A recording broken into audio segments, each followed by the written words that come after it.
বিশ্বনবীর ভালোবাসা ছাড়া, বিশ্বনবীকে অনুসরণ করা ছাড়া আল্লাহর ভালোবাসা কঠিন কালেও পাওয়া যাবে। রসুল নামের রশি ধরে যেতে হবে খোদার ঘরে, নদী তরঙ্গে যে পড়েছে ভাই দরিয়াতে সে আপনি মেশে। আসসালামু আলাইকুম ওয়া রাহমাতুল্লাহি তাআলা ওয়া বারাকাতুহু। নাহমাদুহু ওয়া নুসাল্লি আলা রাসূলিহিল কারীম, আম্মা বা'দু, ফাআউযু বিল্লাহি মিনাশ শাইতানির রাজীম। বিসমিল্লাহির রহমানির রহিম। কুল ইন কুনতুম তুহিব্বুনাল্লাহা ফাত্তাবিউনি ইউহিব্বুকুমুল্লাহ ওয়া ইয়াগফির লাকুম যুনুবাকুম ওয়াল্লাহু গফুরুর রহিম। সাদাকাল্লাহুল আযীম। রাব্বি ইশরাহ লি সাদরি ওয়া ইয়াসসির লি আমরি ওয়াহলুল উকদাতাম মিন লিসানি ইয়াফকাহু কওলি।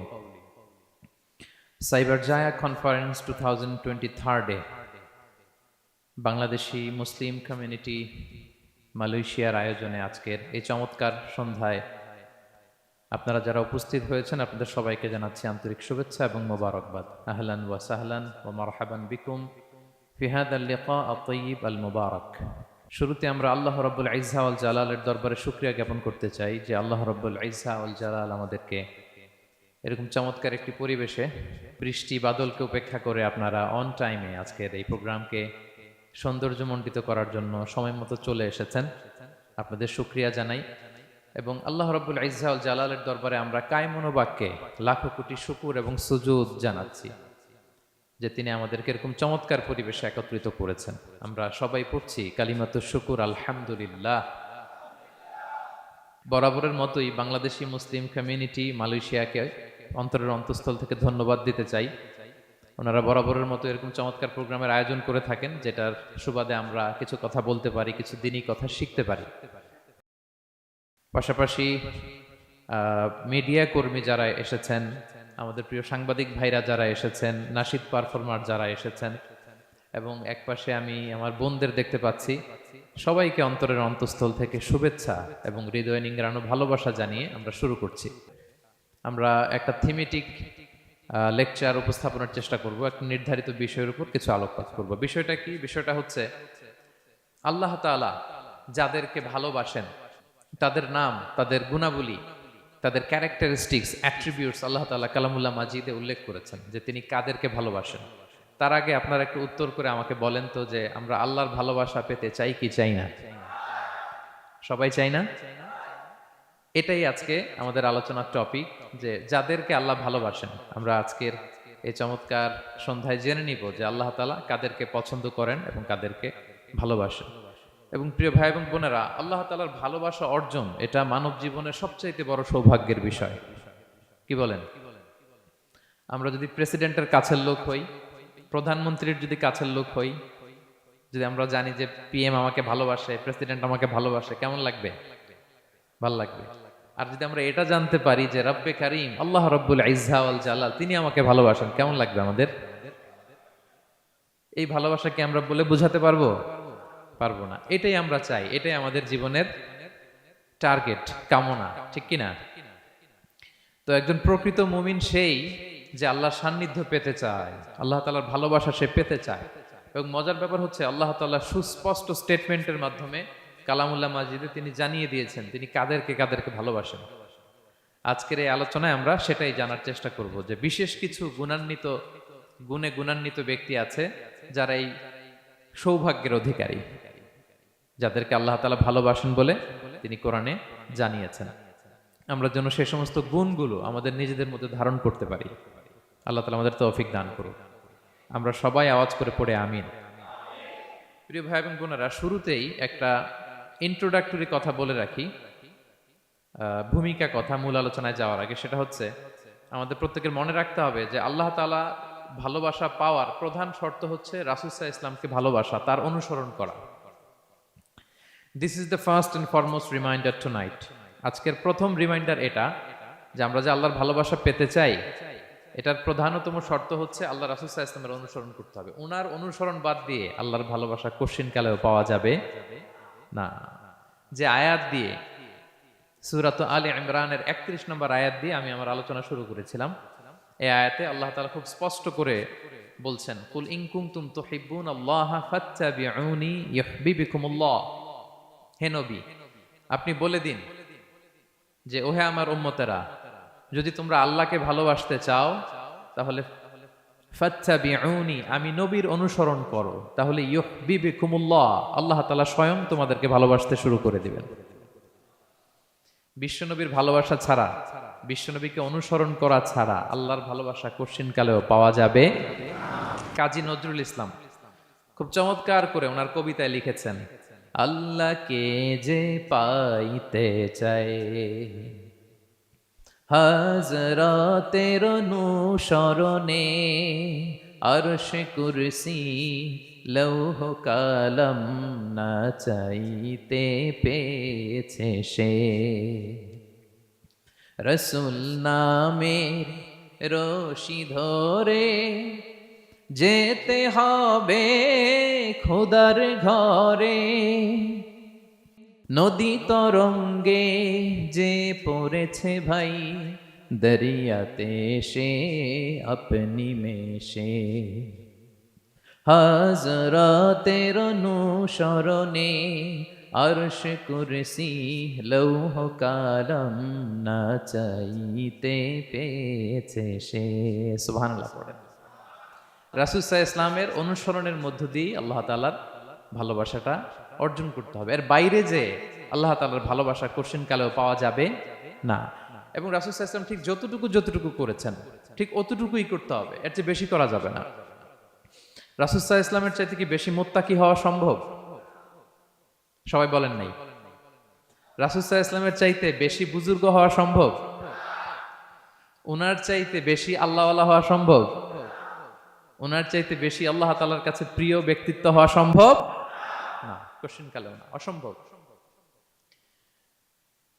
রাসূল সাল্লাল্লাহু আলাইহি ইসলামের সময়কালে কিছু সাহাবারা রাসূল সাল্লাল্লাহু আলাইহি ইসলামের স্ত্রীদের কাছে জানতে চেয়েছিল যে উম্মুল মুমিনিন, আপনারা বলুন যে রাসূল সাল্লাল্লাহু আলাইহি ইসলামের আমল কেমন ছিল? আমরা তো মসজিদে দেখি, বাইরে দেখি, ঘরে ওনার আমল কেমন আমাদের জানতে বড্ড মনে চায়। তো রাসূল সাল্লাল্লাহু আলাইহি ওয়াসাল্লামের স্ত্রীরা বললেন যে উনি এমন এমন আমল করেন, এইভাবে নফল রোজা রাখেন, শেষ রাতে তাহাজ্জুদ পড়েন, এইভাবে তাসবিহ পড়েন, কোরআন তেলাওয়াত করেন, জিকির করেন। তো হাদিসে এসেছে যে কাআন্নাহুম তাকাল্লুহা, তাদের কাছে এটা কেমন যেন কম মনে হইল। তারা একটা বড় এক্সপেকটেশন নিয়ে আসছিল, মানে বিশাল একটা, রাসূল সাল্লাল্লাহু আলাইহি ওয়াসাল্লাম সব নবীদের নবী, না জানে কি আমল করে ঘরের ভিতরে। কিন্তু যখন রাসূল সাল্লাল্লাহু আলাইহি ওয়াসাল্লাম স্ত্রীদের কাছে শুনলো এই আমল তিনি করেন ঘরের ভিতরে, ওনারা হতাশ।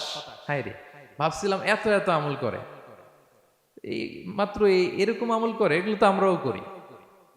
কাআন্নাহুম তাকাল্লুহা, হাদিসে এসেছে ওনাদের কাছে এটা খুব কম মনে হইলো। তো তারা একে অপরকে বলতে লাগলো যে এর কারণ হচ্ছে কদ গুফিরা লাহু মা তাকাদ্দামা মিন যামবিহি ওয়া মা তাআখার। আল্লাহ তাআলা তো রাসূল সাল্লাল্লাহু আলাইহি ওয়াসাল্লামের আগের পরের সব গুনাহ মাফ করে দিয়েছে। ওনার তো আদতে কোনো গুনাহই নাই, কিন্তু আল্লাহ তাআলার ঘোষণা হচ্ছে নবী হে, আপনার আগের পরের সব গুনাহ আমি মাফ করে দিলাম। তো সাহাবারা বলতেছেন এর কারণ হচ্ছে ওনার কোনো গুনাহই নাই, সব মাফ, এজন্য ওনার কম করলেও হয়, আমাদের তো এত কম করলে চলবে না। কথা বুঝতে পেরেছেন? তো ওনারা ভাবলো যে না, আমাদের তো আমল বাড়াইতে হবে। তো কি করতে হবে? একজন বলল আমি সারা রাত নামাজ পড়বো, আমি আর ঘুমাবো না। এখন থেকে সারা রাত কি করব? নামাজ পড়বো, আমি আর ঘুমাবো না। আরেকজন বলল তাহলে আমি সারা বছর রোজা রাখবো, রোজা ভাঙবো না, সারা বছর টানা রোজা, যেহেতু বেশি বেশি করতে হবে। আরেকজন বলল আমি স্ত্রীদের সাথে আর মেলামেশা করবো না, আমার স্ত্রীদের সাথে আমি আমার মতো বৈরাগ্য জীবনযাপন করব। তো এই কথা যখন রাসূল সাল্লাল্লাহু আলাইহি ওয়াসাল্লাম শুনলেন, রাসূল সাল্লাল্লাহু আলাইহি ওয়াসাল্লাম ওনাদেরকে ডেকে পাঠালেন, ডেকে বললেন আনতুমুল্লাযীনা কুলতুম কাযা ওয়া কাযা, তোমরা কি এমনটা এমনটা বলছো? তারা ভয়ে বলতেছে ইয়া রাসূলুল্লাহ, জি আমরা তো এরকম করে ফেলছি, বলে ফেলছি। তখন রাসূল সাল্লাল্লাহু আলাইহি ওয়াসাল্লাম বললেন ওয়াল্লাহি ইন্নী লা আখশাকুম লিল্লাহি ওয়া আতকাকুম লাহু, আল্লাহর শপথ করে বলছি আমি তোমাদের মধ্য থেকে আল্লাহকে সবচেয়ে বেশি ভয় পাই, আমি সবচেয়ে বড় মুত্তাকি, আমার চেয়ে বেশি কেউ আল্লাহকে ভয় পেতে পারে না। তা আমি সবচেয়ে বড় মুত্তাকি, আমি সবচেয়ে বেশি আল্লাহর প্রিয় ভাজন, আমি আল্লাহর সবচেয়ে বেশি ভয় পাই, এরপরেও আমি রাতে ঘুমাই আবার নামাজও পড়ি, সোম বৃহস্পতিবারে রোজা রাখি, বাকি দিনগুলোতে আমি খাই। আমার তো 11 জন স্ত্রী, আমি সবার সাথে মেলামেশা করি, কই স্ত্রী মেলামেশায় রোজা রাখা না রাখায়, রাতে ঘুম এবং তাহাজ্জুদ, এই যে ব্যালেন্স করে যে আমি জীবন পরিচালনা করি, এতে আমার মোত্তাকি হইতে তো কোনো সমস্যা হয়নি। আমি শ্রেষ্ঠ নবীর এই মর্যাদা অক্ষুণ্ণ রাখতে তো আমার সমস্যা হয়নি, কিন্তু তোমাদের সমস্যা কোথায়? তখন তিনি একটা অসাধারণ উক্তি করেছিলেন। তিনি বলেছিলেন, ফামান রাগিবা আন সুন্নতি ফালাইসা মিন্নি, যে আমার সুন্নতকে অবজ্ঞা করে, মানে আমার যে পন্থা এটা অনুসরণ না করে অন্য কিছু যে করতে চায়, ফালাইসা মিন্নি, সে আমার দলভুক্ত নয়। আল্লাহু আকবার! কি ভারসাম্যবোধ, কি ব্যালেন্সড লাইফস্টাইল, কি পরিমিতি বোধ তিনি আমাদের শিখিয়েছেন। তাহলে বোঝা গেল সারা রাত ইবাদত করলেই ওইটা শ্রেষ্ঠ ইবাদত হয় না। কারণ রাসূল সাল্লাল্লাহু আলাইহি ওয়াসাল্লাম ঘুমাতেন, আবার ইবাদত করতেন, স্ত্রীদের সাথে মিলতেন, সামাজিক কাজ করতেন, মাঝে মাঝে নফল রোজা রাখতেন, মাঝে মাঝে অনেকদিন রাখতেন না। This is balance, this is Islam. এবং এর চেয়ে শ্রেষ্ঠ ইসলাম আর হতে পারে না। তার মানে বোঝা গেল রাসূল সাল্লাল্লাহু আলাইহি ওয়াসাল্লামের চাইতে যদি এক কাঠি বেশি বোঝেন আপনি, এটা ইসলাম হবে? এটা হবে বাড়াবাড়ি, ঠিক কি না? রাসূল সাল্লাল্লাহু আলাইহি ওয়াসাল্লাম যেমনটি করেছেন ঠিক তেমনটি করার নাম ইসলাম। এবং এভাবেই আল্লাহ তাআলার ভালোবাসা পাওয়া সম্ভব, এছাড়া পাওয়া সম্ভব। তাহলে মূল আলোচনায় যাওয়ার আগে এটা হচ্ছে ইন্ট্রোডাক্টরি পয়েন্ট 1, যে আল্লাহ তাআলার ভালোবাসা পাওয়ার 1 নাম্বার শর্ত হচ্ছে রাসূল সাল্লাল্লাহু আলাইহি ওয়াসাল্লামের অনুসরণ। তার চেয়ে যদি বেশি ইবাদত করেন ওইটা ইসলাম নয়। তার চেয়ে বেশি বুজুর্গি দেখাইতে গেলে ওইটা বুজুর্গি নয়। তিনি যেমন যেমন করেছেন ঠিক তেমন তেমন করার নামই ইসলাম, এবং সেটার মাধ্যমে আল্লাহ তাআলার ভালোবাসা পাওয়া সম্ভব। এই পয়েন্টটা বুঝছেন না সবাই? আচ্ছা, ইন্ট্রোডাক্টরি পয়েন্টের 2 নাম্বার কথা হচ্ছে, আমরা কি করে বুঝবো যে আল্লাহ তাআলা আমাদের ভালোবাসেন? কিভাবে বুঝবো যে তিনি আমাদেরকে পছন্দ করেন, ভালোবাসেন? এটা বোঝার কিছু সিস্টেম আছে। 1 নাম্বার সিস্টেম হচ্ছে, আপনি জাস্ট দেখুন যে আপনি নিজেকে কোন কাজে ব্যস্ত রেখেছেন। আপনি আপনাকে কোন কাজে ব্যস্ত রেখেছেন, আপনার লাইফস্টাইলের দিকে তাকান, লুক অ্যাট ইউর লাইফস্টাইল, আপনি নিজেই বুঝে যাবেন। আপনি যদি দেখেন যে না, আপনার ভালো ভালো কাজে আপনার ব্যস্ততা, আপনার এঙ্গেজমেন্ট ভালো লোকদের সাথে, আপনার সার্কেলটা ভেরি গুড সার্কেল, ভালো কাজে আপনার মন টানে, আপনি ভালো কাজ করেন, যদি আপনার কার্যক্রম এরকম হয়, তাহলে বুঝে নেবেন আল্লাহ তাআলা আপনাদেরকে ভালোবাসেন। আলহামদুলিল্লাহ। আর যদি দেখেন না, যত আকাম কুকাম আছে ওইটার সবার আগে আপনি, যেই কাজে আল্লাহর ক্রোধ আসে, আল্লাহ রাগ হয়ে যান, যেই কাজ ইসলামে করার নিষেধ, যেটাতে তার অসন্তুষ্টি, ওই কাজে আপনার এঙ্গেজমেন্ট, ইনভলভমেন্ট, আপনার সার্কেলগুলোও এরকম, তাহলে বুঝে নেবেন আল্লাহ ভালোবাসা, এই মহা সৌভাগ্য আপনার কপালে জোটে নাই। তাহলে এটা হচ্ছে একটা সিস্টেম। আল্লাহ আপনাকে ভালোবাসেন কিনা এভাবে বুঝবেন যে আপনি নিজেকে কোন কাজে ব্যস্ত রেখেছেন, একটু দেখুন, আপনি মিলাতে পারবেন। 2 নাম্বার পদ্ধতি হচ্ছে এটা বোঝার যে তিনি আমাকে ভালোবাসেন কিনা, সেটা হচ্ছে পৃথিবীবাসী আপনাকে ভালোবাসে কিনা এটা একটু দেখেন। এই পৃথিবীর ভালো মানুষগুলোর কাছে আপনার একটা গ্রহণযোগ্যতা আছে কিনা এটা দেখেন। এটা দেখলে আপনি বুঝতে পারবেন। সহিহ মুসলিমের একটা ছোট্ট হাদিস শেয়ার করি।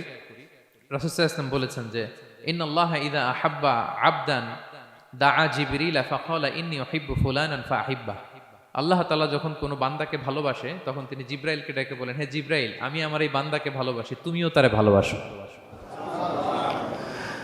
ফায়ুহিব্বুহু জিবরিল, জিবরাইল আলাইহিস সালাম তারে ভালোবাসতে শুরু করে। শুধু এখানেই না, সুম্মা ইউনাদি ফিস সামা, তারপরে তিনি আকাশে একটা অ্যানাউন্সমেন্ট করেন। ফায়াকুল, তিনি বলেন যে ইন্নাল্লাহা ইউহিব্বু ফুলানান ফাআহিব্বু, ও আকাশবাসীরা, ও ফেরেশতারা, আল্লাহ তাআলা তার এই বান্দাকে ভালোবাসে, তোমরা সবাই তারে ভালোবাসো। তখন ফায়ুহিব্বুহু আহলুস সামা, গোটা আকাশবাসী তারে ভালোবাসতে শুরু করে, মানে ফেরেশতারা। তো আল্লাহ তাআলা এবং সকল ফেরেশতারা যখন তাকে ভালোবাসতে শুরু করে, রাসূল সাল্লাল্লাহু আলাইহি ওয়াসাল্লাম বললেন সুম্মা ইউদাউ লাহুল কবুলু ফিল আরদ, তখন পৃথিবীতে তার গ্রহণযোগ্যতা বাড়িয়ে দেওয়া হয়, তার অ্যাকসেপ্টেন্স বাড়িয়ে দেওয়া হয়, সবার কাছে তার একটা গ্রহণযোগ্যতা আছে, সবাই তাকে ভালোবাসে।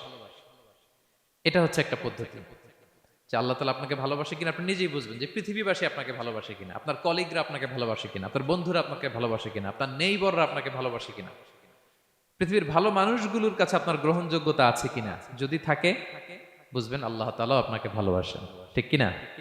আল্লাহ তাআলা আমাদেরকে যেন ওই কাতারে শামিল করেন, আমরা পড়ি আমিন।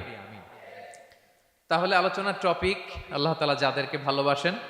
শুরুতে আমরা জানলাম ভালোবাসার পদ্ধতি হচ্ছে, প্রক্রিয়া হচ্ছে একটাই, রাসূল সাল্লাল্লাহু আলাইহি ওয়াসাল্লামের পুঙ্খানু অনুসরণ, তার চেয়ে বেশিও না কমও না, হুবহু অনুসরণ, ঠিক কিনা? 2 নম্বরে জানলাম কি করে বুঝবো, নিজের দিকে তাকান, আপনি কি করেন, what's your activity, what's your engagement, নিজেই বুঝবেন। আর দেখেন যে আশেপাশের মানুষ আপনার ব্যাপারে কি বলে। পৃথিবীবাসী যদি আপনারে পছন্দ করে, তার মানে আল্লাহ তাআলাও আপনারে পছন্দ করে। সবাই বুঝতে পেরেছেন? আচ্ছা, এবার সরাসরি কোরআনে চলে যাই, মূল টপিক বিশ্লেষণে। আল্লাহ তাআলা অনেক শ্রেণীর ব্যক্তিকে ভালোবাসেন বলে তিনি ঘোষণা করেছেন। তিনি বলেছেন যে আমি তাদেরকে ভালোবাসি। এর মধ্যে এক নাম্বার হচ্ছে আল মুহসিনুন। একটু আমার সাথে সাথে বলেন, আল মুহসিনুন।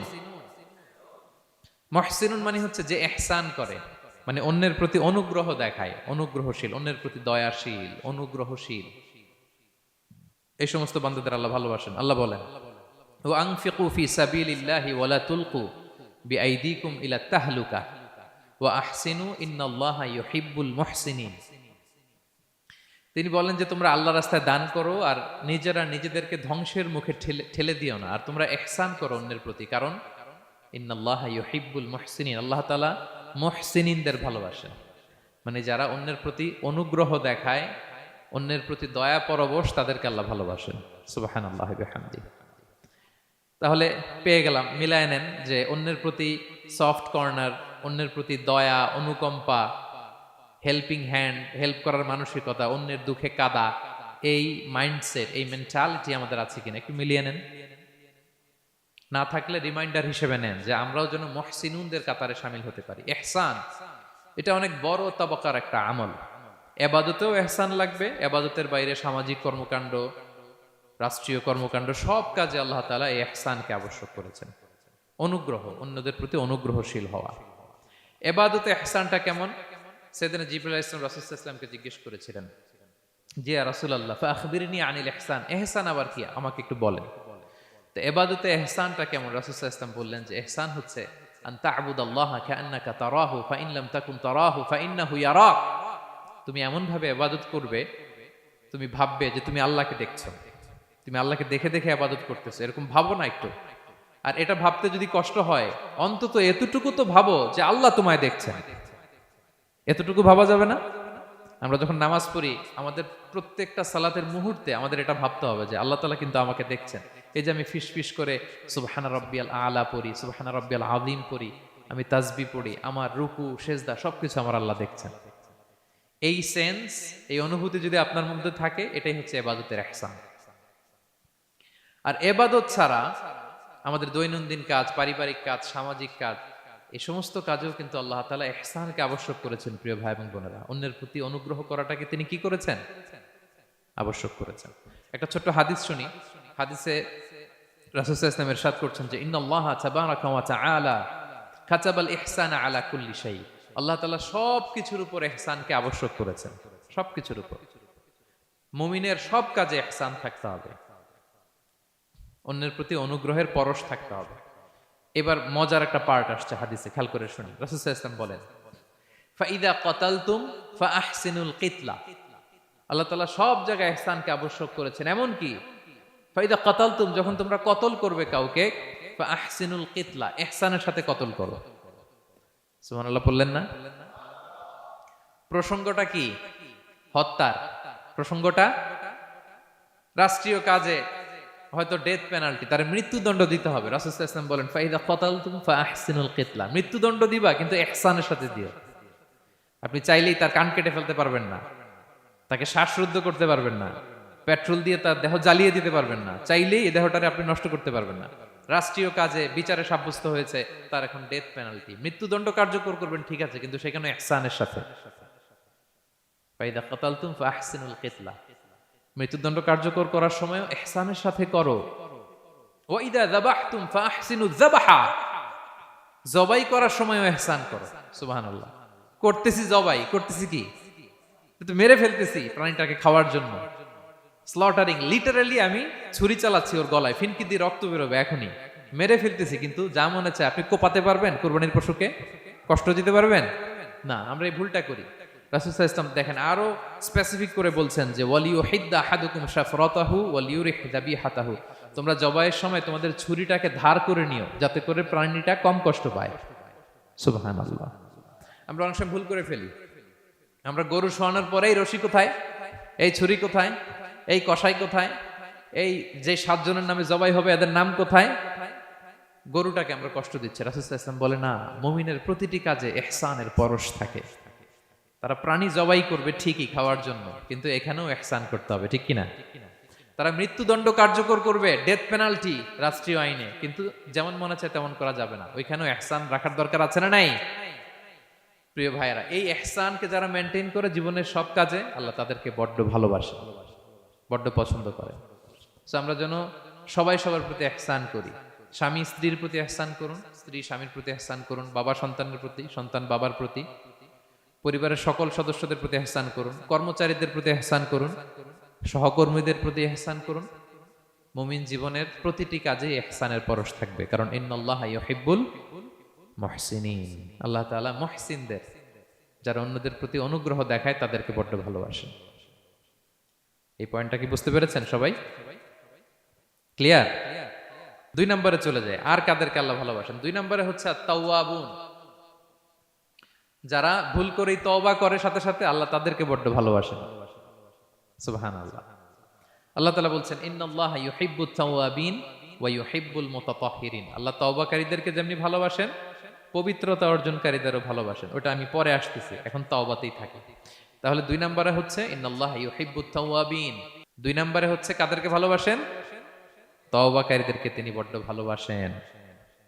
দেখেন রাসূল সাল্লাল্লাহু আলাইহি ওয়াসাল্লাম কি বলে, তিনি বলেন ওয়াল্লাহি ইন্নী লা আস্তাগফিরুল্লাহ ওয়া আতুবু ইলাইহি ফিল ইয়াউমি আকসারা মিন 70 মাররা। আল্লাহর শপথ, আমি বিশ্বনবী প্রতিদিন 70 বারেরও বেশি তওবা পড়ি।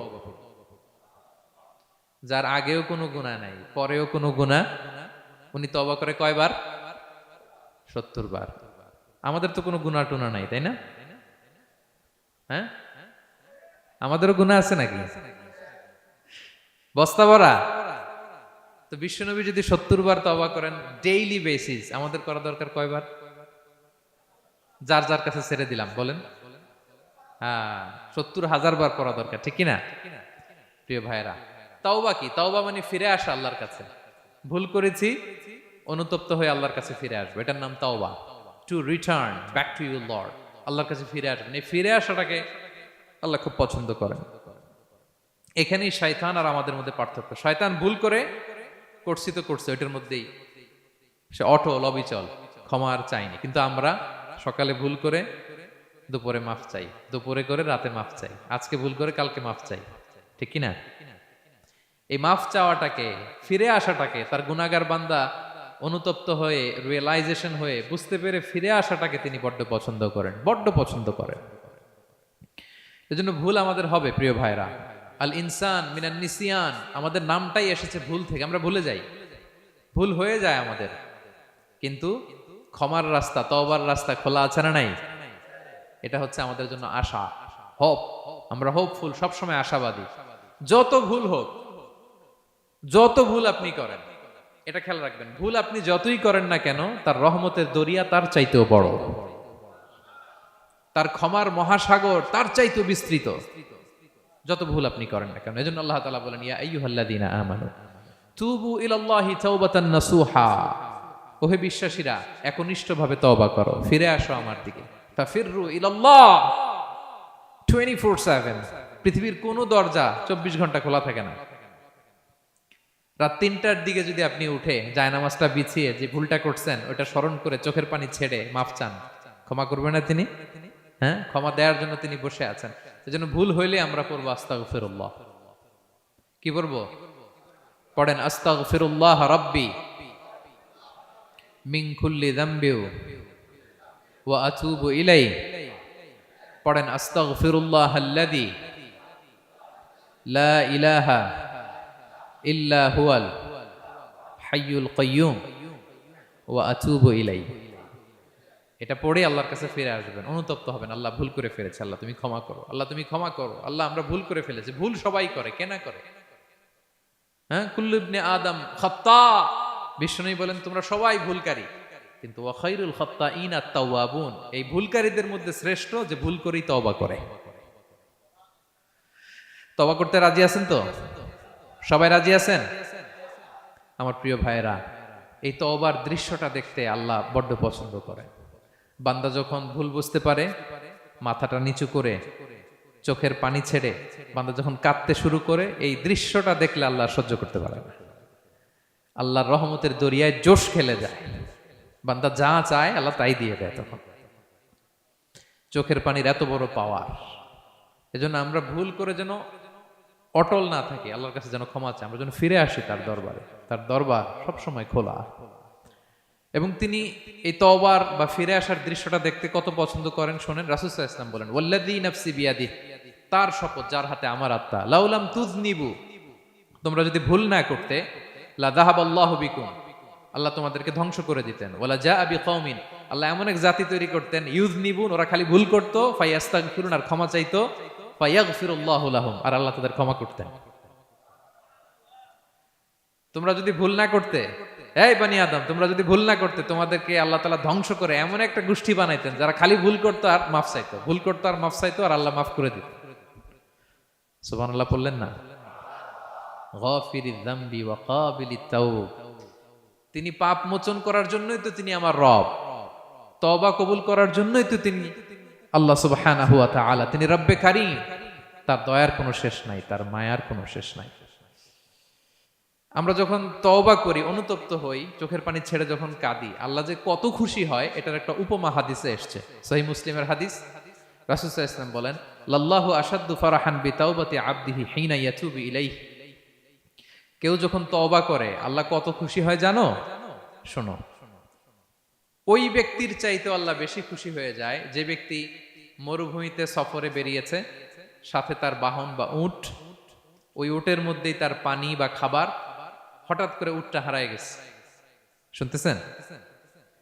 মরুভূমিতে উট নিয়ে বের হয়েছিল সফরে, উটের মধ্যে তার পানি, তার খাবার, তার বেঁচে থাকার সমস্ত মাধ্যম, কিন্তু হঠাৎ করে উট কি হয়ে গেছে?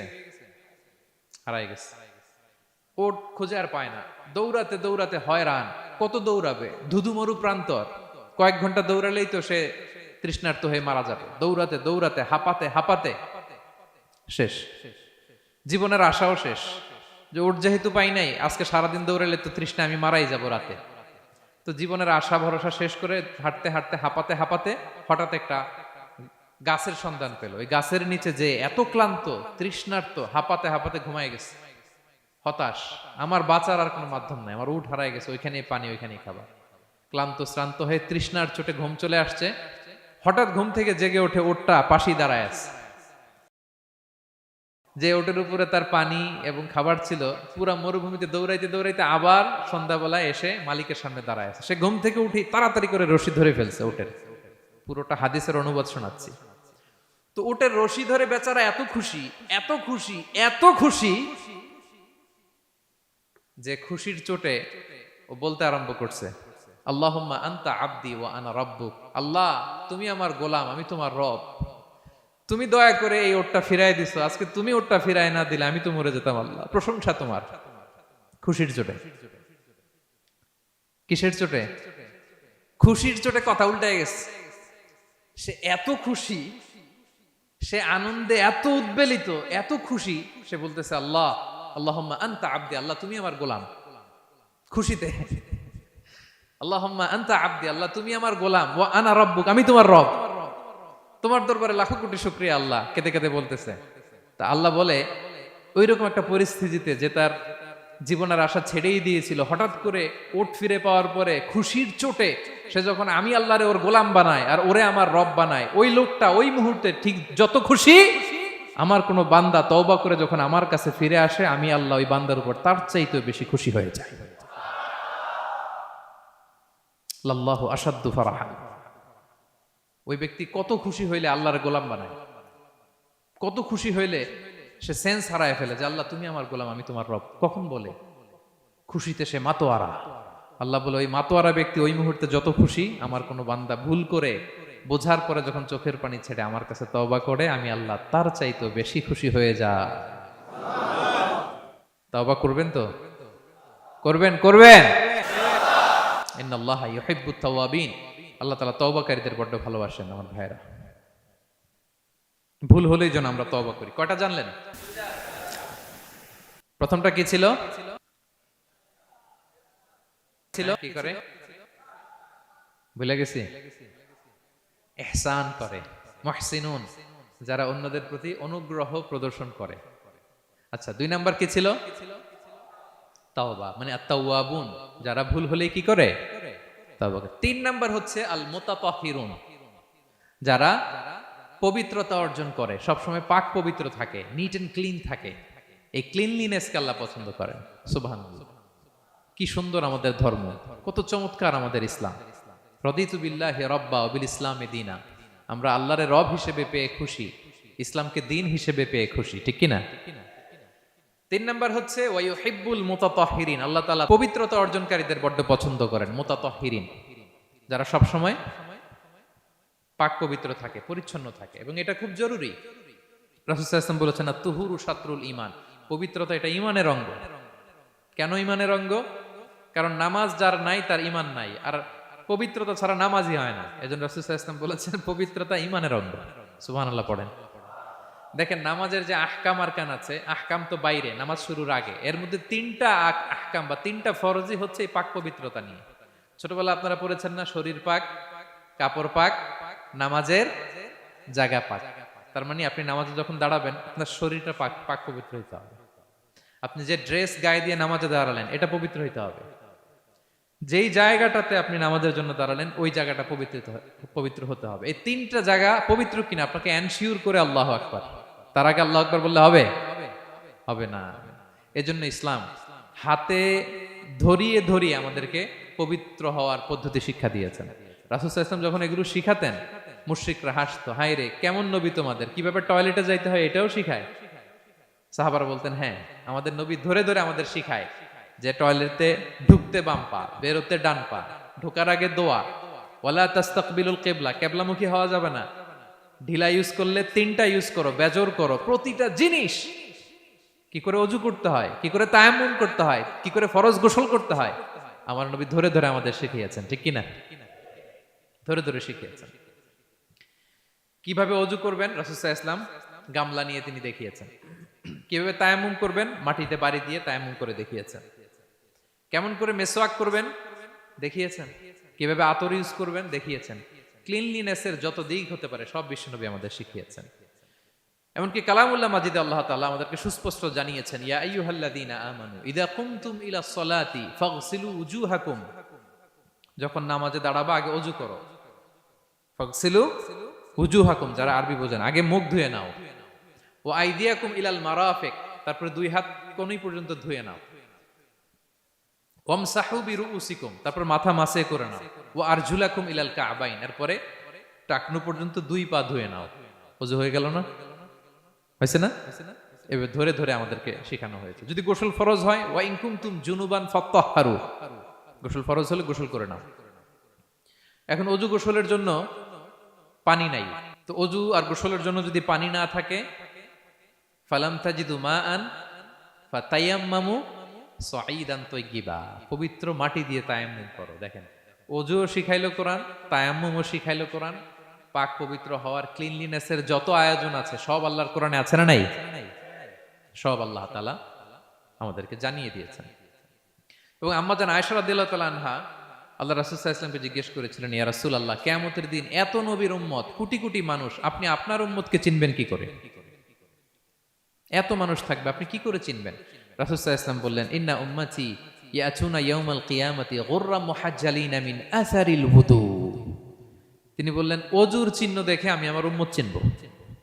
আমার যে সমস্ত উম্মতেরা ওযু করে নামাজ পড়েছে, ওযুর পানি তাদের গায়ের যেই যেই জায়গায় লেগেছে এই জায়গাগুলো কিয়ামতের দিন রেডিয়াম বাতির মতো জল জল জল জল করে জ্বলতে থাকবে। আমি এটা দেখে চিনে ফেলবে আমার উম্মত, নামাজি, পাক্কা নামাজি। আল্লাহু আকবার। এবং অতিরিক্ত পবিত্রতা অর্জনের জন্য কিছু সাহাবীদেরকে আল্লাহ স্পেশালি কোরআনে অ্যাপ্রিশিয়েট করেছেন। তারা হচ্ছে মসজিদে কোবা পল্লীর আশেপাশে যে সাহাবারা, তারা অতিরিক্ত পবিত্রতা অর্জন করতেন। আল্লাহ তাআলা বলেন, ফিহি রিজালুন ইউহিব্বুনা আন ইয়াতাতাহহারু, এই মসজিদে কোবার আশেপাশে এমন কিছু মুসল্লি আছে যারা পছন্দ করে পবিত্রতা অর্জন করতে, বেশি পবিত্রতা অর্জন করতে তারা পছন্দ করে। আর ওয়াল্লাহু ইউহিব্বুল মুত্তাহহিরিন, আল্লাহ তাআলা অতিরিক্ত পবিত্রতা অর্জনকারীকে ভালোবাসেন, পছন্দ করেন। সুবহানাল্লাহ পড়েন। তো তাদের প্রশংসা যখন আল্লাহ তাআলা কোরআনে করলেন, বিষ্ণু সাল্লাল্লাহু আলাইহি ওয়াসাল্লাম তাদেরকে ডাকলেন, বললেন, ও কোবাপল্লীর সাহাবীরা, ঘটনা কি? তোমাদের নাম বিশেষভাবে আল্লাহ তাআলা কোরআনে উল্লেখ করেছে যে ফিহি রিজালুন ইউহিব্বুনা আন ইয়াতাতাহহারু। কি তোমাদের এমন গুণ, তোমরা কিভাবে পবিত্রতা অর্জন করো? তারা বলতে আরম্ভ করলো যে নাতাওয়াদ্দাউ লিস-সালাহ, আমরা নামাজের সময় ওযু করি, ওয়া নাগতাসিলু মিনাল জানাবা, গোসল ফরজ হলে গোসল করি, ওয়া নাস্তানজি বিল মা, আর পানি দিয়ে ইস্তেনজা করি। সুবহানাল্লাহ। এই পানি দিয়ে ইস্তেনজা করাটা আল্লাহ পছন্দ করেছেন। ওনাদের সময় ওনারা পানি দিয়ে ইস্তেনজা করতো না, পাথর দিয়ে ঢিলা দিয়ে তারা ক্লিন হয়ে যেত। এর কারণ হচ্ছে তাদের খাদ্য প্রক্রিয়াটা এমন ছিল, ড্রাই ফ্রুট খেত তো, খেজুর, গোশত, রুটি, তো তাদের স্টুলটা ওইরকম হইতো। আরবের লোকদের অনেকের এই স্টুলটা এরকম হয়। যেমন আমাদের যখন কখনো কোষ্ঠকাঠিন্য হয় তখন দেখবেন যে আমাদেরও এরকম হয়। তো আমরা যখন স্টুল পাস করি তখন আমাদের এই পায়ুপথটা মূলত বেরিয়ে আসে, স্টুল পাস করে আবার পায়ুপথ আমাদের দেহের ভেতরে চলে যায়। ফলে যখন কারো কোষ্ঠকাঠিন্য হয় তখন দেখা যায় যে তারা টিস্যু ইউজ করা লাগে না। আমাদেরও কখনো কখনো এরকম হয় না, হয়। তো ওনাদের সারা বছর একই রুটিন, ওনাদের আসলে টিস্যু ইউজ করা লাগে না, ওনাদের স্টুলটাই এরকম। কিন্তু এরপরেও ওই সাহাবারা এক্সট্রা পানি ইউজ করতেন। আমরা যেমনি কল ঘোরালেই পানি, ওই সময় পানি এত অ্যাভেলেবল ছিল না, সপ্তাহে একদিন গোসল করার সুযোগ পেতেন। পানি মানে এটা গোল্ডের মতো দাম, ডায়মন্ডের মতো দাম পানি মরুভূমিতে। তো তারা বলে ওয়ানাস্তানজি বিল মা, আমরা পানি জমিয়ে রাখি, সেই পানি দিয়ে ইস্তেনজা করি। রাসূল সাল্লাল্লাহু আলাইহি ওয়াসাল্লাম বললেন ক্বালা ফাহুয়া যাক ফাআলাইকুম, তাহলে এটাই সেই কারণ, এটাই সেই কারণ, এজন্যই আল্লাহ তাআলা স্পেশালি কোরআনের ভেতরে তোমাদের নাম তুলে দিয়েছেন। পড়ুন সুবহানাল্লাহ। তা আমরা যেন এই পবিত্রতাকে গুরুত্ব দেই প্রিয় ভাইয়েরা, কারণ আল্লাহ তাআলা তিনি বলছেন ইন্নাল্লাহা ইউহিব্বুত তাওয়াবিন, তিনি তাওবাকারীদের যেমনি ভালোবাসেন, ওয়া ইউহিব্বুল মুতাতাহহিরিন, তিনি পবিত্রতা অর্জনকারীদেরকে ভালোবাসেন। আমরা যেন ওযু করার সময় খুব ভালোভাবে করি। রাসূল সাল্লাল্লাহু আলাইহি ওয়াসাল্লাম যখন বললেন ওযুর পানি যেখানে লাগে ওটা জলজল করে জ্বলবে, তো আবু হুরায়রা রাদিয়াল্লাহু তাআলা আনহু হাত তো ধুইতে হয় কোনি পর্যন্ত, উনি এতটুকু ধুইতেন। উনি বলতেন যে কিয়ামতের দিন আমার হাত এতটুকু পর্যন্ত জলজল করবে। কি মাইন্ডসেট ওনাদের, সুবহানাল্লাহ বিহামদিহি। সো আমরা যেন এই ক্লিনলিনেসের সর্বোচ্চ নাজরানা পেশ করি, সর্বোচ্চটা যেন আমরা সবসময় মেসওয়াক করা, পারফিউম ইউজ করা, অজু গোসল যেন আমরা করি। ফলে আমরা মুতাতাহহিরিন, পবিত্রদের অন্তর্ভুক্ত হতে পারবো। আর আল্লাহ তাআলা পবিত্রদের বড্ড ভালোবাসেন। বুঝতে পেরেছেন? তাহলে এক নম্বরে মুহসিনুন, যারা ইহসান করে, দুই নম্বরে যারা তাওবা করে, তিন নম্বরে যারা পবিত্র থাকে, চার নম্বরে আল মুত্তাকুন, যারা আল্লাহ তাআলাকে ভয় পায়। আল্লাহ তাআলা বলছেন বালা মান আওফা বিআহদিহি ওয়াত্তাকা ফাইন্নাল্লাহা ইউহিব্বুল মুত্তাকিন। হ্যাঁ, যারা ওয়াদা রাখে, আল্লাহকে ভয় করে, আল্লাহ তাআলা এই মুত্তাকিদের বড্ড ভালোবাসেন। মুত্তাকি অর্থাৎ আল্লাহ সচেতনতা, আল্লাহ ভীরুতা যাদের ভেতরে আছে, যে কোনো পরিস্থিতিতে তারা ভাবে যে আল্লাহ তাআলা আমাকে দেখছেন, এই সেন্স, এই অনুভূতি যার মধ্যে আছে সে মুত্তাকি। তা আমরা মানুষের সামনে যেভাবে যেরকম সৎ থাকি, আমরা যদি মানুষের চক্ষুর আড়ালেও সৎ থাকি তাহলে আমরা মুত্তাকি। বুঝতে পেরেছেন? মুত্তাকির তাকওয়ার অনেক সংজ্ঞা আছে, অনেক সংজ্ঞা। সবচেয়ে সহজ সংজ্ঞা হচ্ছে মানুষের সামনে আমরা যতটা ভালো, আমার প্রাইভেট লাইফেও যদি আমি ততটা ভালো হই তাহলে আমি মুত্তাকি। একটু যোগ বিয়োগ দিয়ে নেন নিজের সাথে নিজে, যে আমি পাবলিকলি যতটা ভালো প্রাইভেটলি ততটা ভালো কিনা। যদি হই তো আমি মুত্তাকি। ওমরে ফারুক রাদিয়াল্লাহু তাআলা আনহু একবার উবাই ইবনে কাবকে বললেন, ইয়া উবাই মা হুয়া তাকওয়া, আল্লাহ কোরআনে এত তাকওয়ার কথা বলেছেন, তাকওয়াটা কি? উনি প্রশ্নের উত্তর না দিয়ে উনিও প্রশ্ন করলেন। উনি বললেন হাল সালাকতা তরিকান দা শাউক, ইয়া আমিরাল মুমিনিন, আপনি কি কখনো মরুভূমিতে কাঁটাযুক্ত রাস্তা দিয়ে হেঁটেছেন? উনি বললেন হেঁটেছি। তো কিভাবে হেঁটেছেন? দেখেন কেমনে উত্তর দেয় এক সাহাবী আরেক সাহাবীকে। যেখানে যে রাস্তায় কাঁটা আছে, ক্যাকটাস আছে, গুলমলতা, কিভাবে হেঁটেছেন?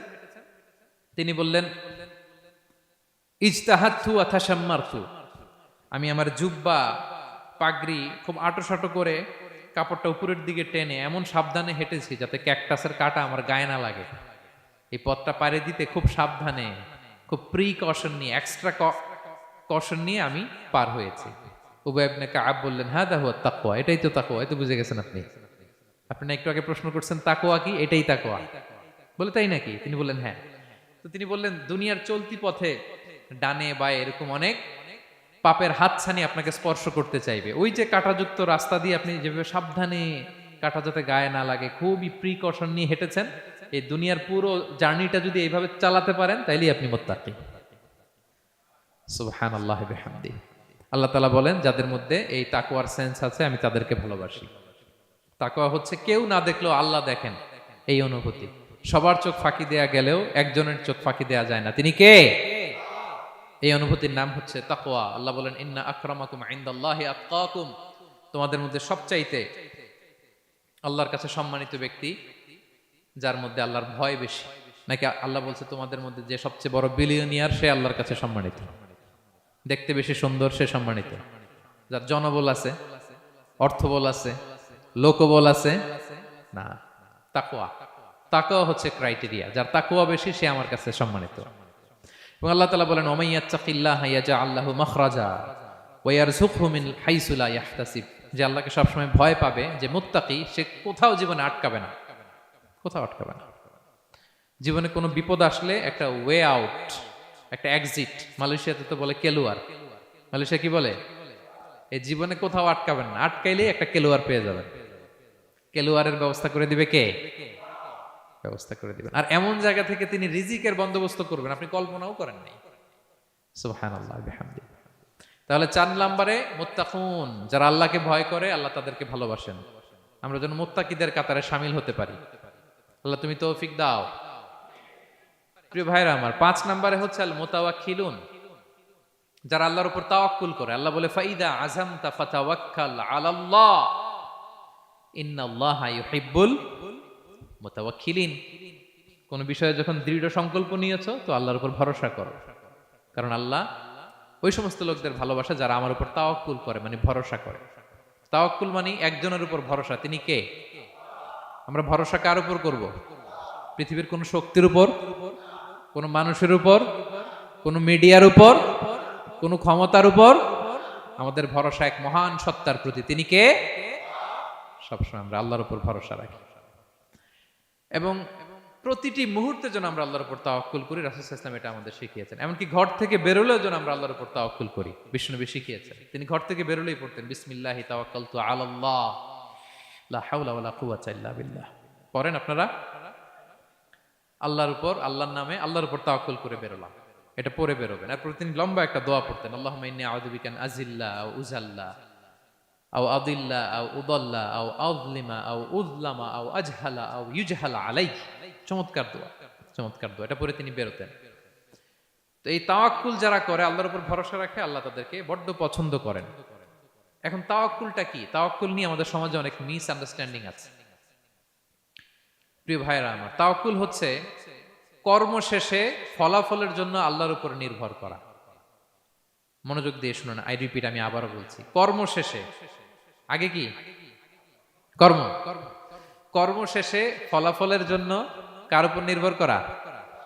এখন আপনি কর্ম বাদ দিয়ে দিলেন, কিছু করলেন না, আর বললেন আল্লাহ ভরসা, যা করে আল্লাহ, আল্লাহ ভরসা, তাওয়াক্কালতু আলাল্লাহ হইছে? এটা আপনার মন গড়া কথা হয়েছে, এটা তাওয়াক্কুল হয়নি। ইসলামী তাওয়াক্কুল হচ্ছে আপনি আপনার সাধ্যের সবটুকু করবেন, করার পরে ফলাফল কি আসবে, ফলাফল কি আমার হাতে? কার হাতে? এই জন্য আপনি আল্লাহর উপর তাওয়াক্কুল করবেন। কিন্তু কাজ বাদ দেয়া যাবে না। অনেকে নিজেদের অপারগতা, দুর্বলতা, কর্মহীনতা আর অলসতাকে তাওয়াক্কুল বানায় ফেলছে। কাজ করতে মনে চায় না, অলসতা, কয় তাওয়াক্কুল করলাম। বলেন তো এটা তাওয়াক্কুল হয়েছে? না। এই অপারগতা, অলসতার নাম তাওয়াক্কুল নয়। তাওয়াক্কুল মানে হচ্ছে কোনো কাজের পরিকল্পনা করা, এরপরে পরিকল্পনা বাস্তবায়নের উপায় খুঁজে বের করা এবং নানা কিছুর সহযোগিতা নিয়ে সেটা বাস্তবায়নের প্রাণান্তকর চেষ্টা করা, সব করা, আপনার রোল প্লে করা। আপনার রোল প্লে করা শেষ, এরপর কর্ম শেষে ফলাফলের জন্য আপনি আল্লাহর উপর তাওয়াক্কুল করবেন। কিচ্ছু না করে হাত গুটিয়ে বসে থেকে যদি বলেন তাওয়াক্কুল করলাম, আল্লাহ ভরসা, হয়েছে? হয়েছে? তাওয়াক্কুল হয়েছে? হয় নাই। তো এখানে ব্যালেন্স অ্যাটিটিউডে আসতে হবে। আমি সব করতে পারবো, এটাও যেমনি ভুল, আল্লাহই সব করে দিবেন, এটাও ভুল। The position of Islam is somewhere in between this two extreme lines. এই দুটার মাঝখানে ইসলামের পজিশন। পাখিকে তাওয়াক্কুলের মডেল হিসেবে আল্লাহ উপস্থাপন করেছেন। পাখিকে বিশ্বনবী বলেন তোমরা যদি পাখির মতো তাওয়াক্কুল করো, পাখিরে যেমনি আল্লাহ খাওয়ায় তোমাদেরকেও খাওয়াবে। পাখি কেমনি তাওয়াক্কুল করে? বিশ্বনবী বললেন তাগদু খিমাসান ওয়া তারুহু বিতানান। পাখিগুলো প্রতিদিন সকালবেলা কিচির মিচির রবে তার বাসা থেকে বের হয়ে জঙ্গলে ছড়িয়ে পড়ে, সারাদিন খুঁজতে খুঁজতে, ঘুরতে ঘুরতে, উঠতে উঠতে আল্লাহ তাআলা বিকেল বেলা আবার প্রতিটি পাখির ওদর পূর্তি করে তার ঘরে ফিরিয়ে নিয়ে আসে। ঠিক কিনা? তো পাখি কি ঘরের ভিতরে বসে থেকে তাওয়াক্কুল করছে? সকালবেলা আগে কি করছে? বের হয়ে গেছে। তো আগে আপনার রোলটা আপনার প্লে করতে হবে, তারপরে আপনি আল্লাহর উপর তাওয়াক্কুল করবেন। অনেকে নিজেদের অপারগতা, অলসতাকে তাওয়াক্কুল বানিয়েছে। না, অপারগতা, অলসতা, কর্মহীনতা এগুলো থেকে রাসূল সাল্লাল্লাহু আলাইহি ওয়াসাল্লাম আল্লাহর কাছে পানাহ চেয়েছেন। এগুলোর সাথে ইসলামের কোনো সম্পর্ক নাই। তার মানে হাত গুটিয়ে বসে থেকে আল্লাহ ভরসা বলবেন, কি করবেন? হ্যাঁ, সর্বোচ্চ চেষ্টা চালিয়ে যেতে হবে। এরপরে ফলাফলের জন্য আমরা কার উপর ভরসা করব? কারণ ইন্নাল্লাহা ইউহিব্বুল মুতাওয়াক্কিলিন, আল্লাহ তাআলা তাওয়াক্কুলকারীদেরকেও ভালোবাসেন। আলহামদুলিল্লাহ বলেন। তাহলে কয়টা গেল? কয়টা? আর তিনটা বলবো, আর তিনটা। 6 নম্বরে হচ্ছে as-সাবিরুন। সাবিরুন মানে কি? হ্যাঁ, ধৈর্যশীল। একটু বুঝে ফেলছে? as-সাবিরুন সবর শব্দ থেকে এসেছে। as-সাবিরুন মানে ধৈর্যশীল।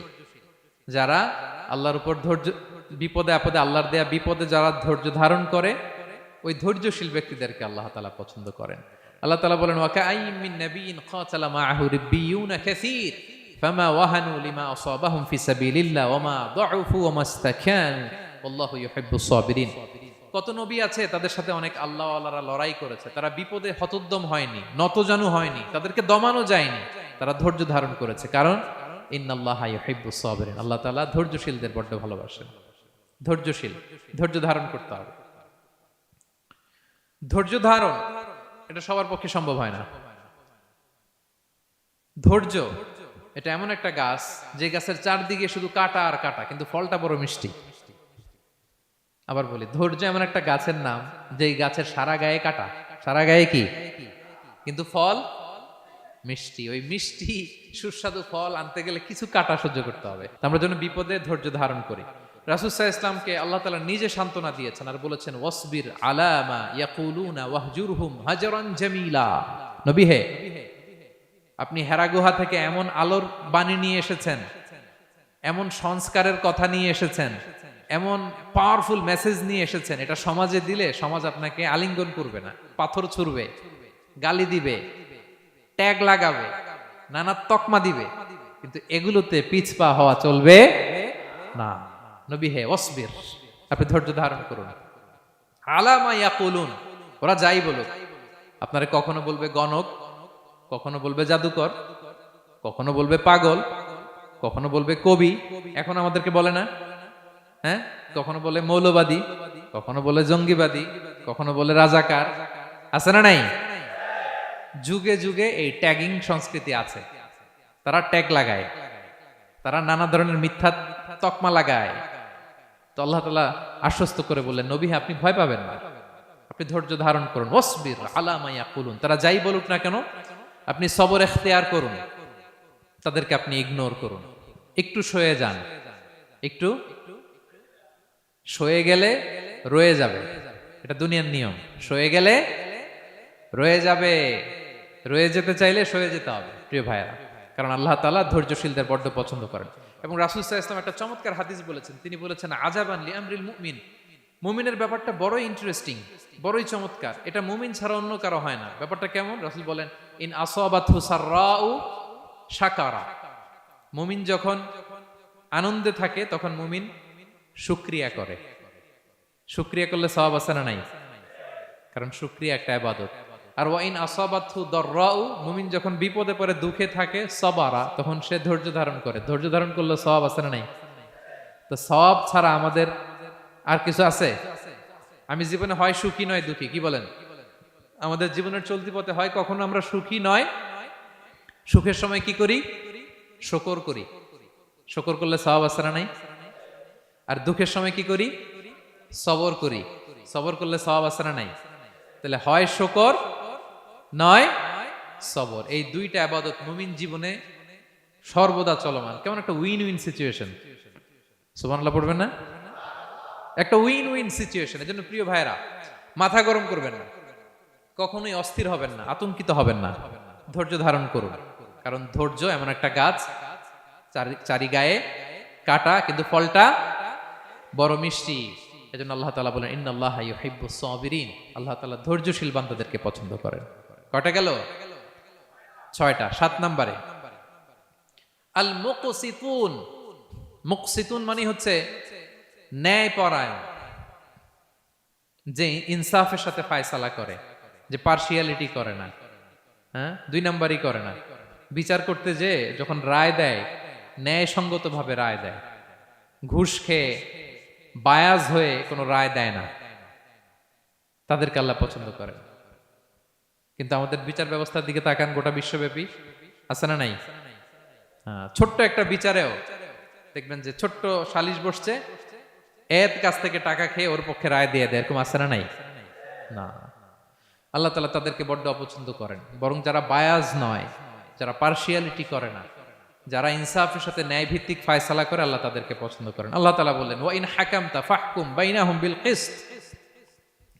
নবী, যখন আপনি বিচার করবেন ন্যায় পরায়ণতার সাথে বিচার করুন, কারণ ইন্নাল্লাহা ইউহিব্বুল মুকসিতিন, আল্লাহ তাআলা ন্যায় পরায়ণদেরকে বড্ড ভালোবাসেন। ন্যায় পরায়ণ জীবনের প্রতিটি ক্ষেত্রে। পার্শিয়ালিটি আপনি করতে পারবেন না, আপনার মধ্যে কোনো বায়াসনেস থাকতে পারবে না। আল্লাহ বলেন কিয়ামতের দিন আমি যে মিজানের পাল্লা বসাবো, ওয়া নাদাউল মাওয়াজিনাল কিসতা লিয়াউমিল কিয়ামা, এই মিজানের পাল্লা, এর মধ্যে কোনো বায়াসনেস নাই।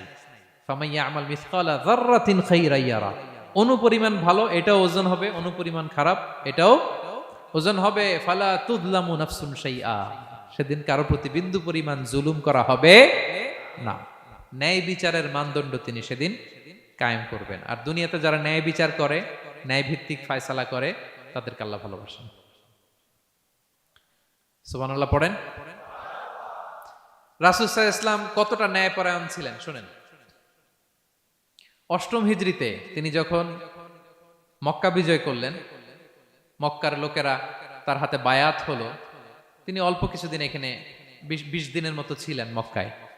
তো ইন দ্য মিন টাইম মক্কার কুরাইশ গোত্রের একটা শাখা, এটার নাম হচ্ছে বনু মখজুমিয়া। বনু মখজুমিয়া গোত্রের একটা নারী চুরিতে ধরা পড়ল। তো চুরি করলে ইসলামের বিধান কি? আস-সারিকু ওয়াস-সারিকাতু ফাকতাউ আইদিয়াহুমা, হাত কেটে দাও। এখন সাহাবারা বলতে লাগলো, হায় রে, এই নতুন মাত্র কুরাইশরা কালিমা পড়ে মুসলমান হইল, রাসূল সাল্লাল্লাহু আলাইহি ওয়াসাল্লাম যদি এখনই এই মহিলার হাত কেটে দেয় তাহলে এখানে তো একটা ঝামেলা হবে। কিন্তু আমরা তো কেউ বলারও সাহস রাখি না। কে যে বলবে নবীর কাছে যে নবী এই আজকের জন্য, এবারের জন্য এই মহিলারা মাফ করে দেন, হাত কেটে দিয়েন না। কেউ সাহস করতে পারে না। পরে রাসূল সাল্লাল্লাহু আলাইহি ওয়াসাল্লামের পালক পুত্রের ছেলে উসামা বিন যায়েদ হিব্বু রাসূলিল্লাহ, ওনাকে রাসূল সাল্লাল্লাহু আলাইহি ওয়াসাল্লাম বড্ড ভালোবাসতেন। সবাই বলে উসামারে যে বল, সে তো নাতির মতো। যায়েদ হচ্ছে পালক পুত্র, পালক পুত্রের ছেলে তো নাতি, হাসান হোসেনের মতো আদর করতেন। তো তাকে যে বলো, সবাই বললো উসামা আমরা কেউ পারবো না, তুমি যে বলো। তো উসামা ছোট মানুষ যে বলতেছে, ইয়া রাসূলুল্লাহ সবাই বলতেছে এবারের জন্য একটু মাফ করে দেয়া যায় না, এই মহিলাটারে একটু মাফ করে দেয়া যায় না।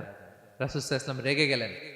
তিনি বললেন, তোমাদের আগে বনি ইসরাইলের এই স্বভাব ছিল, ধনীরা চুরি করলে মাফ করত, গরিবরা চুরি করলে বিচার কার্যকর করত। শুনে রাখো কুরাইশের লোকেরা, শুনে রাখো মক্কাবাসী, লাউ আন্না ফাতিমাতা বিনতি মুহাম্মাদিন সারাকাত লা কাতাআ মুহাম্মাদুন ইয়াদাহা। আরে বনু মখজুমিয়ার মেয়ে তো দূর কি বাত, আমার কলিজার টুকরা নয়নের পুতলি ফাতেমাও যদি আজকে চুরিতে ধরা পড়তো, তার হাত কেটে দিতে আমি মুহাম্মদ 1 সেকেন্ডও দেরি করতাম না। আমার মেয়ে ফাতেমা যদি চুরিতে দোষী সাব্যস্ত হতো, তার হাত কাটতে আমি সময় নিতাম না। This is Islam, this is ইনসাফ, দিস ইজ জাস্টিস। এটাকে বলে ন্যায় ভিত্তিক বিচার, যেখানে কোনো স্বজনপ্রীতি নাই, যেখানে কোনো পার্শিয়ালিটি নাই, যেখানে কোনো বায়াসনেস নাই। যারা ন্যায় ভিত্তিক ফায়সালা দেয়, মুকসিতুন, আল্লাহ তাআলা তাদেরকে পছন্দ করেন। আমরা যেন তাদের অন্তর্ভুক্ত হতে পারি। আল্লাহ তৌফিক দান করো। সব শেষ পয়েন্ট, আল মুনাজ্জামুনা ফি মাইদানিল জিহাদ, যারা জিহাদের ময়দানে সুশৃঙ্খল থাকে, ডিসিপ্লিন। সর্বশেষ হচ্ছে ডিসিপ্লিন। এই যে মাশাআল্লাহ আজকের এই সাইবার জায়া কনফারেন্স খুবই ডিসিপ্লিনড একটা প্রোগ্রাম, সবাই সারিবদ্ধ হয়ে বসে আছেন, এবং এই সারিবদ্ধ হয়ে যারা বসে থাকে, যারা ময়দানে থাকে, তাদেরকে আল্লাহ তাআলা বড্ড পছন্দ করেন। যারা বিশৃঙ্খলা করে না, যারা সুশৃঙ্খল। তা আমরা মুসলিমরা কি বিশৃঙ্খল জাতি না সুশৃঙ্খল জাতি? আমরা সুশৃঙ্খল ইনশাআল্লাহ বিইذنিল্লাহ। আল্লাহ তাআলা বলছেন ইন্নাল্লাহা ইউহিব্বুল্লাযীনা ইউকাতিলুনা ফি সাবিলিহি সাফফান কাআন্নাহুম বুনিয়ানুম মারসুস। আল্লাহ ওই বান্দাদের ভালোবাসেন যারা জিহাদের ময়দানে সফফান, সফফান মানে সারিবদ্ধ, কাতারে কাতার, এবং এমন কাতার কাআন্নাহুম বুনিয়ানুম মারসুস, যেন এটা মজবুত একটা সীসা ঢালাই করা প্রাচীর। সুবহানাল্লাহ। সাহাবারা নামাজের কাতারে পায়ের সাথে পা লাগিয়ে দাঁড়াতেন, কাদের সাথে কাঁধ লাগিয়ে দাঁড়াতেন। পিছন থেকে বিশ্বনবীরে অ্যাটাক করতে গেল 10 মিনিট লাগবে।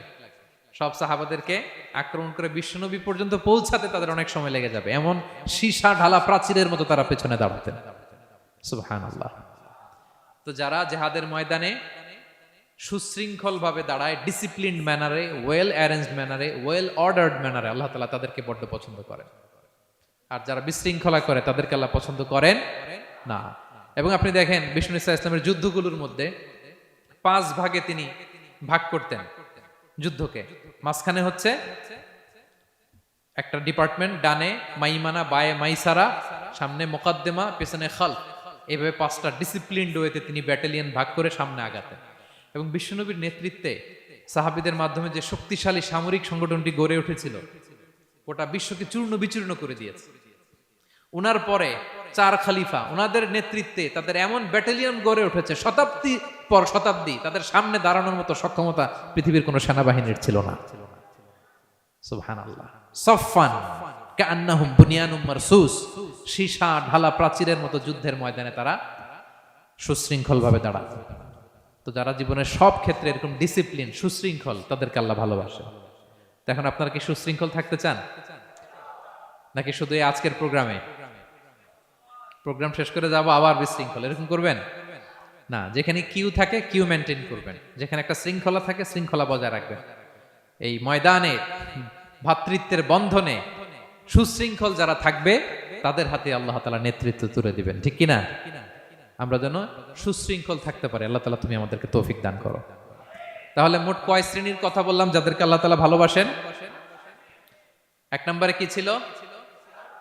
আল মুহসিনুন, যারা অন্যের প্রতি ইহসান করে, অনুগ্রহ করে। 2 নম্বরে আত-তাওয়াবুন, যারা তওবা করে। 3 নম্বরে আল মুতাতাহহিরুন, যারা সবসময় কি থাকে? পবিত্র থাকে। 4 নম্বরে আল মুত্তাকুন, যাদের হৃদয়ে সবসময় ভয় থাকে কার? 5 নম্বরে আল মুতাওয়াক্কিলুন, যারা সবসময় কার উপর ভরসা করে? কাজ না করে। হ্যাঁ, আজকের এই সাইবার যা কনফারেন্সে আপনাদের আকীদা ক্লিয়ার হয়েছে তো? কাজের আগে তাওয়াক্কুল না কাজের পরে? কাজ করে তাওয়াক্কুল। 6 নম্বরে ধৈর্যশীল, আস-সাবিরুন। 7 নম্বরে ন্যায় বিচারক, আল মুকসিতুন, যারা ইনসাফ, জাস্টিস এই সমাজে প্রতিষ্ঠা করতে চায়, যাদের মধ্যে বায়াসনেস নাই, পার্সিয়ালিটি নাই, কোনো স্বজনপ্রীতি নাই, তাদেরকে আল্লাহ ভালোবাসে। সবশেষে সুশৃঙ্খল, সফফান কাআন্নাহুম বুনিয়ানুম মারসুস, সীসা ঢালা প্রাচীরের মতো তারা ময়দানে অবস্থান করে। ডিসিপ্লিন, যাদের জীবনে কোনো বিশৃঙ্খলা বলতে কোনো শব্দ তাদের ডিকশনারিতে নাই। আমরা যেন সেরকম সুশৃঙ্খল হতে পারি, আমরা যেন সেরকম মুহসিনুন হতে পারি, আমরা যেন তাওয়াবুন হতে পারি, মুতাতাহহিরুন হতে পারি, মুত্তাকুন হতে পারি, আমরা যেন মুতাওয়াক্কিলুন হতে পারি, আমরা যেন সাবিরুন হতে পারি, আমরা যেন ন্যায় পরায়ণ হতে পারি। আর জীবনের প্রতিটি সেক্টরে, প্রতিটি ক্ষেত্রে আমরা যেন সুশৃঙ্খল থাকি। আল্লাহ তাআলা আমাদের সবাইকে কথাগুলো বোঝার ও আমল করার তৌফিক দান করুন।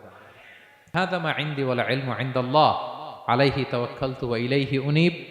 সুবহানাকাল্লাহুম্মা ওয়া বিহামদিকা আশহাদু আল লা ইলাহা ইল্লা আনতা ওয়া আস্তাগফিরুকা ওয়া আতুবু ইলাইক। আসসালামু আলাইকুম ওয়া রাহমাতুল্লাহি তাআলা ওয়া বারাকাতুহু।